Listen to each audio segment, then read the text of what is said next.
Deepa Das Munshi മാധ്യമങ്ങളെ കാണുന്നു തത്സമയം. Because law will take its own course and legally the battle is now in CM's hand. Whatever step he will take, we are with the legal issue and we are with the law. Whatever law will take its own course and whatever law will say, we will be on that. Because this person has been suspended from our party.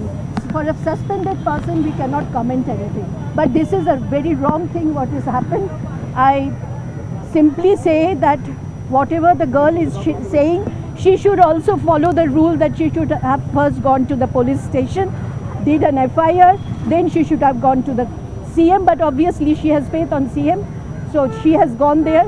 So now law will take its own course. Thank you. അരുണിലേക്ക് Arun, ഈ പ്രതികരിക്കുന്ന കോൺഗ്രസ് നേതാക്കളെല്ലാം വ്യക്തമാക്കുന്നത് നിയമത്തിന്റെ വഴിക്ക് പോകട്ടെ എന്നും ഇപ്പോൾ ഈ വ്യക്തി കോൺഗ്രസിൽ നിന്ന് പുറത്താക്കപ്പെട്ട ആരോപണ വിധേയനല്ലേ എന്നൊക്കെയുള്ള ന്യായീകരണങ്ങൾ തന്നെയാണ്.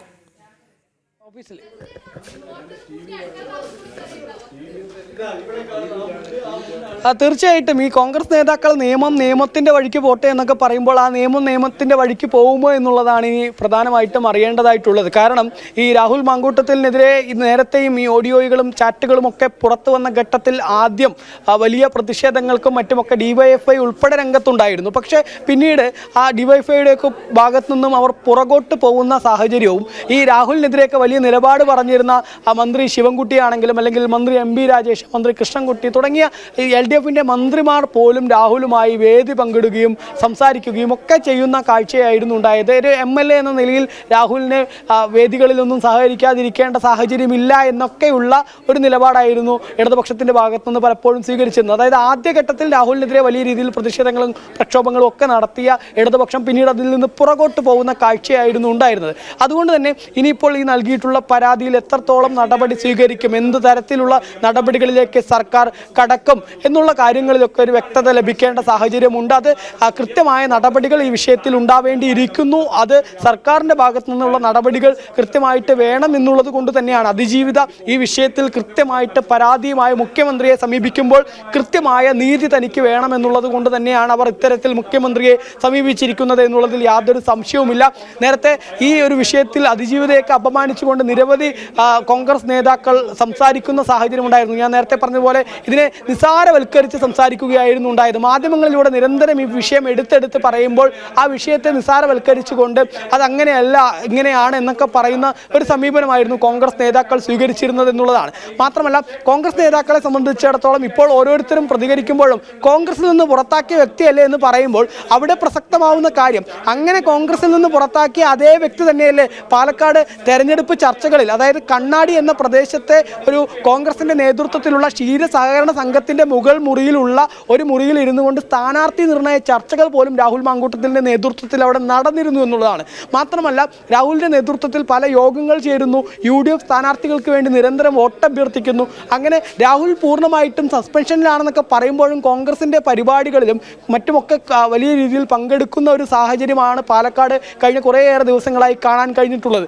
ഈ പശ്ചാത്തലത്തിൽ കോൺഗ്രസ് നേതാക്കൾ പുറത്താക്കിയ വ്യക്തിയല്ലേ എന്ന് പറയുമ്പോൾ അങ്ങനെ പുറത്താക്കിയ വ്യക്തികളെയാണ് ഇവർ തന്നെ ആനയിച്ച് പാലക്കാട് കഴിഞ്ഞ ഏതാനും ദിവസങ്ങളായിട്ട്, പ്രത്യേകിച്ച് തദ്ദേശ സ്വയംഭരണ തെരഞ്ഞെടുപ്പ് പ്രഖ്യാപിച്ചതിന് ശേഷം രാഹുലിനെ കൊട്ടിഘോഷിച്ചുകൊണ്ട് ഓരോ ഇടത്തും കൊണ്ടുപോവുകയും മാത്രമല്ല രാഹുലിൻ്റെ നവമാധ്യമ അക്കൗണ്ടുകളൊക്കെ പരിശോധിച്ചാൽ കാണാൻ സാധിക്കും കോൺഗ്രസിൻ്റെ പ്രധാന നേതാക്കളൊക്കെ രാഹുലിനെ ഷോളണിയിക്കുന്നു, രാഹുലിനെ കെട്ടിപ്പിടിക്കുന്നു, രാഹുലിനെ ഉമ്മ വയ്ക്കുന്നു. ഇങ്ങനെയൊക്കെ ചെയ്യുന്ന കോൺഗ്രസ് നേതാക്കളാണ് ഇപ്പോൾ ഈ ഒരു വിഷയത്തിൽ കൂടുതൽ പ്രതിരോധത്തിലായതോടുകൂടി രാഹുലിനെ പുറത്താക്കിയതല്ലേ എന്നൊക്കെ പറഞ്ഞ് തടിതപ്പാൻ ശ്രമിക്കുന്നത്. അങ്ങനെ അവർക്ക് തടിതപ്പാൻ കഴിയുമെന്ന് തോന്നുന്നില്ല. കാരണം ഈ വിഷയത്തിൽ അവർ കൃത്യമായി മറുപടി പറയണം. കാരണം നേരത്തെ ഇത്തരമൊരു വിഷയം വന്നപ്പോൾ വലിയ നടപടി സ്വീകരിച്ചു എന്നൊക്കെ പറഞ്ഞുകൊണ്ട് കോൺഗ്രസിൻ്റെ പ്രാഥമിക അംഗത്വത്തിൽ നിന്ന് സസ്പെൻഡ് ചെയ്തു എന്നൊക്കെ പറഞ്ഞ് മാധ്യമങ്ങൾക്ക് മുന്നിൽ കണ്ണിൽ പൊടിയിട്ട അതേ കോൺഗ്രസ് നേതാക്കൾ ഇനി ഈ വിഷയത്തിൽ പിന്നീട് രാഹുലിനെ പിന്തുണയ്ക്കുകയും രാഹുലിനെ വലിയ രീതിയിലുള്ള എല്ലാ രീതിയിലുള്ള ഒത്താശകളും, അതായത് ജനങ്ങളുടെയും മാധ്യമങ്ങളുടെയും മുന്നിൽ കണ്ണിൽ പൊടിയിട്ടുകൊണ്ട്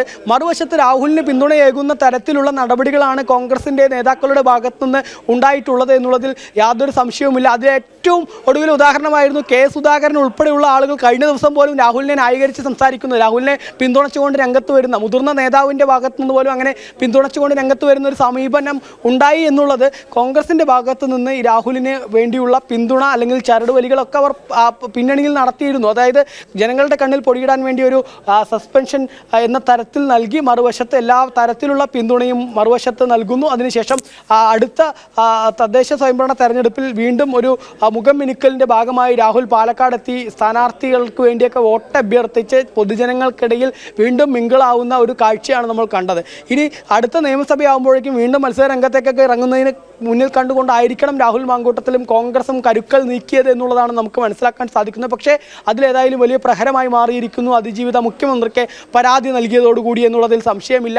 ഇനി രാഹുൽ ഏതായാലും ഇപ്പോഴത്തെ സാഹചര്യത്തിൽ രാഹുൽ MLA സ്ഥാനത്ത് നിന്ന് രാജിവെക്കണം എന്നുള്ള ആവശ്യം കൂടുതൽ ശക്തമാവാനുള്ള സാധ്യത തന്നെയാണ് കാണാൻ സാധിക്കുന്നത്. അങ്ങനെ MLA സ്ഥാനത്ത് നിന്ന് രാജിവെച്ച് ഒഴിയുന്നത് ഉൾപ്പെടെയുള്ള നടപടികളിലേക്ക് രാഹുൽ കടക്കുമോ എന്നുള്ളത് അറിയേണ്ടതായിട്ടുണ്ട്. ഇപ്പോഴേതായാലും രാഹുലിനെ നമുക്കിപ്പോൾ പാലക്കാട് കാണാൻ കഴിയുന്നില്ല. രാഹുൽ പാലക്കാട് നിന്ന് മുങ്ങിയോ എന്നുള്ളത് ഇനി അറിയേണ്ടതായിട്ടുണ്ട്. കാരണം ഇന്നിപ്പോൾ മണിക്കൂറുകളായി മാധ്യമങ്ങൾ രാഹുലിനെ പാലക്കാട് പ്രതികരണവും മറ്റുമൊക്കെയായി അന്വേഷിച്ചുകൊണ്ടേയിരിക്കുകയാണ്. രാഹുൽ കണ്ണാടി ഭാഗത്തെ 2 പരിപാടികളിൽ പങ്കെടുത്തു എന്നുള്ളത് അറിഞ്ഞിരുന്നു. അവിടെയൊക്കെ മാധ്യമങ്ങൾ ചെന്നപ്പോഴേക്കും അവിടെ നിന്നും മാറിയിരുന്നു.